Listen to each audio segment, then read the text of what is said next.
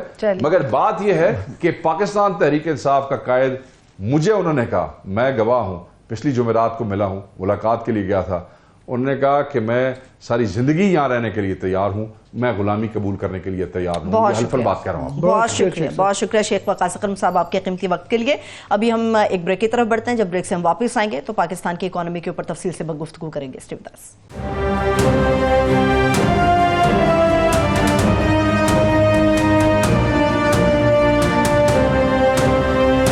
کے بعد ایک بار پھر سے خوش آمدید کہیں گے اپنے تمام دیکھنے والوں کو. اس وقت پاکستان کی اکانومک سے متعلق ہم تفصیل سے گفتگو کرنے جا رہے ہیں, اور ہمیں جوائن کیا ماہر معیشت ہیں ڈاکٹر شاہد حسن صدیقی صاحب نے. ڈاکٹر صاحب بے حد شکریہ آپ کے قیمتی وقت کے لیے. اوور ٹو یو عامر صاحب. جی شاہد صاحب, میں صرف اپنے ناظرین کے لیے, آپ کو تو پتہ ہی ہے ہم یہ 15 دن سے نوا پڑھ رہے ہیں کسانوں کا, ابھی بھی پچھلا سیگمنٹ جو ہے سارا اس پہ کیا ہے. تو ایک تو اس کا جو امپیکٹ ہوگا جب ان کے پاس قوت خرید نہیں ہوگی, پیسہ نہیں ملے گا, تو آگے چاول کی فصل اور کپاس کی فصل کیسے اگائیں گے, اور وہ جو مارکیٹ میں ان کی وجہ سے سائیکل منی سرکولیشن میں آتی ہے کہ وہ مارکیٹ میں آتے ہیں, خرید و فروخت ہوتی ہے, وہ رک جاتا ہے. مگر میں جو اس کا تو کریں گے ہی بات, مگر ساتھ میں جو آج فائنانس منسٹری کے فگرز آئے ہیں پچھلے 9 ماہ کے, وہ بڑے الارمنگ ہیں. کہ ایک طرف ہمیں یہ روزی پکچر بتائی جاتی ہے کہ جی وی کین ڈو اٹ, یہ پبلک سروس میسیجز چل رہے ہیں کہ یوں کر لیں یوں کر لیں یوں کر لیں, تو بھائی یہ یوں کر کے ٹھیک ہو جائے گا اور ہم تو کرائسس سے نکل آئے ہیں. ہماری بھی بڑی خواہش ہے, اللہ کرے کہ ہم نکل آئیں. مگر یہ جو فگرز آج فائنانس منسٹری کے ہیں یہ اس سے متصاد ہیں, اور متصاد اس طرح ہیں کہ وہ آپ کو پتہ ہے, اور ناظرین کے لیے کوئکلی بتا دیتا ہوں کہ 4.33 ٹریلین کا وہ کہہ رہے ہیں کہ ہمارا بجٹ ڈیفیسٹ ہے, جو کہ 1/4 پچھلے سال سے زیادہ ہے. اور اس وقت صورتحال یہ ہے کہ ہم ہائیسٹ ایور انٹرسٹ ریٹ ظاہر ہے 22% پہ ہیں, تو وہ جو سود ہی ہے وہ بجٹ کا 60% ادھر جا رہا ہے. اور پچھلے 9 ماہ کا گورنمنٹ نے جو ہے 5.52 ٹریلین 55,000 جو ہے وہ انٹرسٹ پیمنٹ صرف کی ہے, جو کہ 205 بلین ارب روپیہ پچھلے سال سے زیادہ ہے. تو یہ جو انٹرسٹ پیمنٹ جو 5.52 ٹریلین کا ہے, تقریباً 1.94 بنتا ہے, 54% پچھلے سال سے 54% زیادہ ہے. لاسٹلی یہ کہ ہمارا ایک بہت بڑی وجہ جو ہے وہ انٹرسٹ ریٹ ہائی ہے کہ 22% کے اوپر ہے. تو آرگومنٹ دیا جاتا ہے کہ جی کیونکہ مہنگائی کو, انفلیشن کو کنٹرول کرنا ہے, تو انفلیشن کنٹرول نہیں ہو پا رہی, اور اس کی وجہ سے پہیا بھی اکانومی کا بھی نہیں چل رہا. آئی ایم ایف نے خود اپنے انفلیشن کے فگر ریوائز کر دیے ہیں. انہوں نے کہا جی یہ 24%, تقریباً 25% ہی سمجھ لیں کہ انہوں نے کہا جی یہاں پہ انفلیشن ہو رہی ہے. جناب جی ڈاکٹر صاحب آپ سے پوچھ رہا ہوں.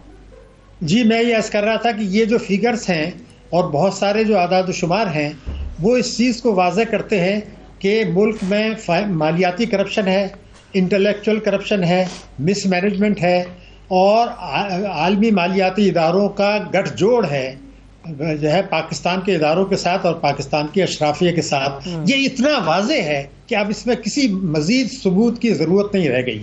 ابھی آپ نے بالکل صحیح کہا.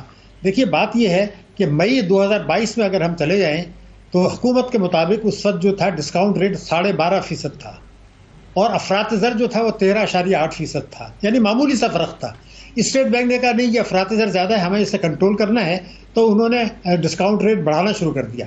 تو 12.5% سے ڈسکاؤنٹ ریٹ بڑھ کے 21 پر آ گیا مئی 2023 میں, یعنی ایک سال میں 12.5 سے 21 ہو گیا.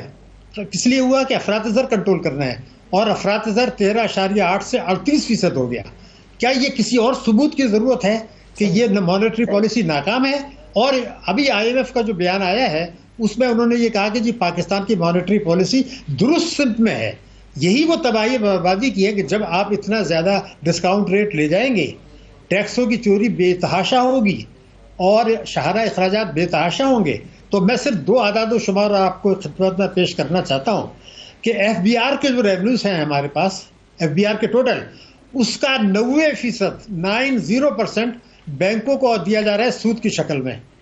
تو اگر جو لوگ 9,415 ارب روپے اس سال دے رہے ہیں، کیا وہ یہ نہیں پوچھنے کا حق رکھتے کہ جناب ہم نے جو یہ 9,415 ارب دیے، اس کا 90% آپ نے سود کی رقم ادا کر دی بینکوں کو قرضہ لے کے. وہ قرضے جس کا ہمیں فائدہ نہیں ہوا، اس کو فائدہ اشرافیہ کو ہوا یا بین الاقوامی اشرافیہ کا ہوا، عام آدمی کو اور پاکستان کی معیشت کو تو نہیں ہوا.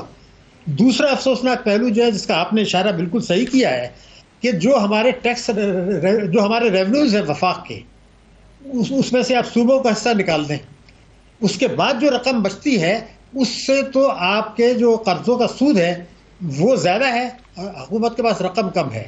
تو بجٹ خسارہ جو ہوگا آپ کا، اس کو آپ کہاں سے پورا کریں گے؟ یہ تیسرا کرپشن کی مثال ہے کہ ابھی جو اسٹیٹ بینک نے، جو حکومت نے ڈسکاؤنٹ وہ ٹریجریبلز بیچے ہیں، وہ بیچے ہیں 21 اور 22% پر. میں کہتا ہوں کہ اس سے زیادہ انٹلیکچوئل اور فائنینشیل کرپشن اور گٹھ جوڑ اور الائنس اور معیشت کو تباہ کرنے کا راستہ اور کون سا ہے؟ کیا اس اعداد و شمار کے بعد بھی کوئی غلط فہمی رہ جاتی ہے کہ ہم کس سمت میں جا رہے ہیں؟ تو میرا کہنا یہ تھا کہ اگر یہ صورت اور آپ کی بات کو آگے بڑھاتے ہوئے کہ یہ آئی ایم ایف کی کمپلشن ہے کہ یہ 22% پہ ہی اس کو رکھا جائے کیونکہ مہنگائی سے جوڑا، اور خود ہی وہ کہہ رہے ہیں کہ مہنگائی کو ریوائز کر کے انہوں نے بڑھا دیا ہے، جو پہلے اشارہ دیا جا رہا تھا کہ کم ہوگی، اب وہ کہہ رہے ہیں جی 25%. دیکھیے، پہلی بات تو یہ ہے کہ اسٹیٹ بینک آف پاکستان نے 29 تاریخ کو بھی کہا ہے، یعنی ان کو یہ احساس نہیں ہے کہ وہ قوم کو بیوقوف سمجھتے ہیں کیا. مانیٹری پالیسی میں یہ کہا ہے کہ ستمبر 2025 میں افراط زر 5 سے 7% کے درمیان ہوگا. میں کہتا ہوں ایک عام آدمی کو بھی پتا ہے کہ نہیں ہوگا، تو اور کس کو آپ بیوقوف بنانے کی کوشش کر رہے ہیں؟ اور آئی ایم ایف جو ہے وہ میں نے جیسے آپ سے کہا کہ وہ ہمیں جو ہے گٹھ جوڑ ہے اس کا پاکستان کی معیشت کی تباہی میں، اس لیے کہ وہ اس مانیٹری پالیسی کو کہہ رہا ہے کہ یہ درست میں ہے. ابھی کہا ہے پرسوں، حالانکہ ہمیں بھی پتا ہے، آئی ایم ایف کو بھی پتا ہے، اسٹیٹ بینک کو بھی پتا ہے کہ مارکیٹ بیسڈ جو مانیٹری پالیسی ہے وہ پاکستان میں ناکام ہو چکی ہے. اس لیے کہ آپ کے جو اسٹیٹ بینک کے مختلف پالیسیاں ہیں وہ آپس میں ٹکراتی ہیں مانیٹری پالیسی سے. حکومت کی جو پالیسیاں ہیں وہ مانیٹری پالیسی سے ٹکراتی ہیں. ایک طرف آپ جو ہے نا وہ بجلی کے نرخ بڑھاتے ہیں، جی ایس ٹی بڑھاتے ہیں، پیٹرولیم لیوی بڑھاتے ہیں، افراط زر بڑھاتے ہیں، دوسری طرف اسٹیٹ بینک کہتا ہے جی مانیٹری پالیسی. ڈاکٹر صاحب یہاں ستم ظریفی یہ ہے کہ پنجاب کے اندر وہ کہہ رہے ہیں جی 400 ارب روپیہ ہم گندم خریدنے کے لیے ہمارے پاس نہیں ہے، مگر ابھی یہ حال ہی میں جو اسٹیٹ بینک کے سابق جو ڈپٹی گورنر ہیں انہوں نے کہا جی ہماری اپنی اسسمنٹ جو رپورٹ آتی ہے کہ 2.7 ٹریلین 27,000 ارب روپیہ ہم مراعات میں دیتے ہیں، اور جو یونائٹڈ نیشنز کے فگرز ہیں وہ کہتے ہیں یو این ڈی پی والے کہ یہ ایکچولی 6 ٹریلین سے بھی زیادہ ہے. وہ جو آپ کہتے رہتے ہیں کہ بس یہ گٹھ جوڑ ہے. چل وقت ختم ہو گیا عامر صاحب، میرے پاس وقت نہیں ہے. بہت بہت شکریہ ڈاکٹر صاحب، انشاءاللہ دوبارہ زحمت دیں گے. ڈاکٹر صاحب آپ کے وقت کے لیے بہت شکریہ. دیکھنے والوں کا شکریہ. مجھے اجازت دیجیے، اپنا خیال رکھیے. خدا حافظ.